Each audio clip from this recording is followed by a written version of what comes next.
Budget సమావేశంలో MLA Sunitha Reddy మాట్లాడుతూ మహిళలకు ఉచిత బస్సు ఖచ్చితంగా మేము స్వాగతిస్తున్నాం, కానీ మహిళలు, ఉద్యోగస్తులు, విద్యార్థులు ఇబ్బందులు పడుతున్నారు. బస్సు సౌకర్యాలు ఎక్కువగా పెంచాలని. ఈ రోజు ఆటో వాళ్ల పరిస్థితి చూస్తుంటే చాలా ఇబ్బంది పడుతున్నారు. అధికార పార్టీపై విరుచుకుపడ్డారు ఎమ్మెల్యే సునీతారెడ్డి. అధ్యక్ష, మరి మన మినిస్టర్ గారు మాట్లాడుతూ మేము కూడా ఇక్కడ మహిళలను మేము సపోర్ట్ చేస్తున్నాం మహిళలకు అంటున్నారు. అధ్యక్ష, మా పల్లా రాజేశ్వర రెడ్డి గారు మా పార్టీ తరఫున మాట్లాడుతూ స్పష్టంగా చెప్పడం జరిగింది, మహిళలకు ఏదైతే బస్ ఉచితంగా ఇస్తా ఉన్నారో దాన్ని మేము స్వాగతిస్తా ఉన్నాం.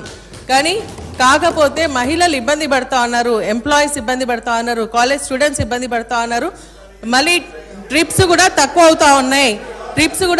అవుతా ఉన్నాయి కాబట్టి దాన్ని పెంచండి. మహిళలకు ఇంకా సౌకర్యంగా ఉండాలంటే బస్సుల శాతాన్ని పెంచాలని వాళ్ళు స్పష్టంగా చెప్పడం జరిగింది.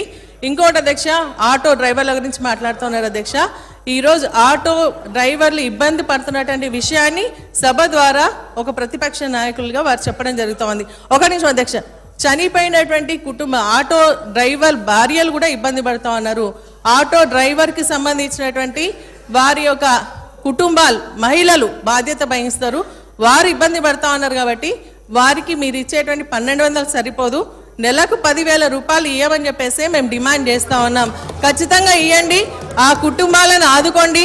చనిపోయిన కుటుంబాలకు మరి 10,000 రూపాయలు, 10 లక్షల రూపాయలు ఎక్స్గ్రేషియా ఇవ్వాలని చెప్పేసి కూడా మేము డిమాండ్ చేస్తూ ఉన్నాం. మరి ఇంకొకటి ఏంటంటే, మీరు మహిళలుగా మా గురించి మాట్లాడుతూ ఉన్నారు. మేము అడుగుతా ఉన్నాం, మహిళకు మహాలక్ష్మి అని పథకం తీసుకుని రావడం జరిగింది. దాంట్లో 3 ఉన్నాయి. వారు స్పష్టంగా చెప్తా ఉన్నారు 2,500 రూపాయలు ఇస్తామన్నారు. అది కూడా ఇవ్వాలి. 500 గ్యాస్తో పాటు మరి అది కూడా ఇవ్వాలని కూడా మేము డిమాండ్ చేస్తా ఉన్నాం. అధ్యక్ష.